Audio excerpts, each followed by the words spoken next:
بسم الله والحمد لله ولا إله إلا الله والله أكبر. سبحان الله وبحمده سبحان الله العظيم. باب في اليقين والتوكل. قال الله تعالى: ومن يتوكل على الله فهو حسبه، أي كافيه.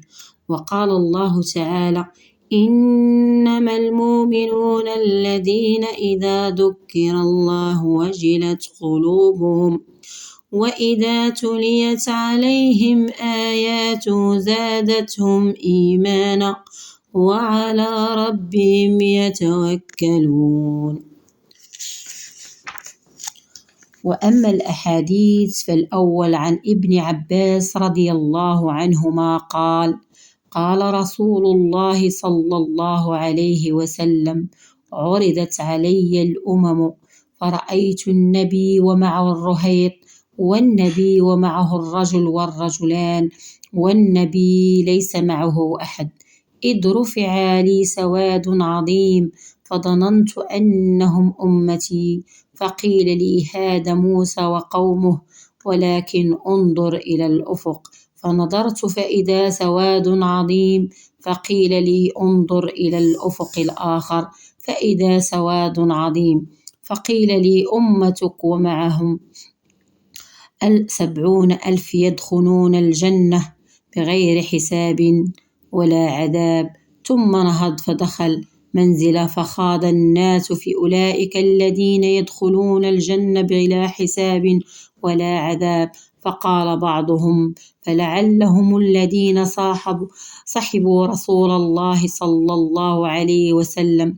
وقال بعضهم: فلعلهم الذين ولدوا في الإسلام فلم يشركوا بالله وذكروا أشياء، فخرج عليهم رسول الله صلى الله عليه وسلم فقال: ما الذين تخوضون فيه؟ فأخبروه فقال: هم الذين لا يرقون ولا يسترقون ولا يتطيرون وعلى ربهم يتوكلون. فقال عكاشة بن محصن فقال: ادعوا الله أن يجعلني منهم، فقال: أنت منهم. ثم قال رجل آخر فقال: ادعوا الله أن يجعلني منهم، فقال: سبقك بها عكاشة.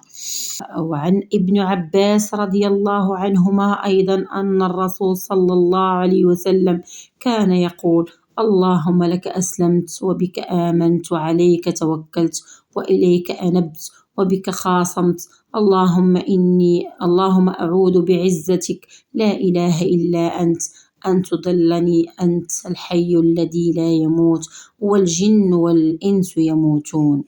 متفق عليه.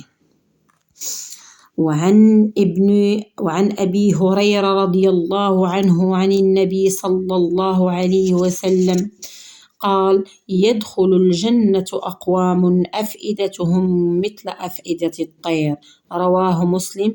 قيل معنى المتوكلون، وقيل قلوبهم رقيقة.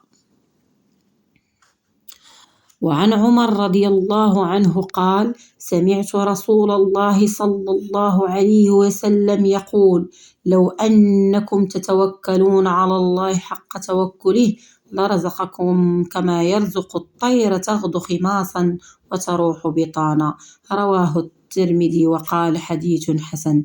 يعني تذهب أول النهار خماص، أي ضامرة البطون من الجوع، وترجع آخر النهار باطنة، أي ممتلئة البطون.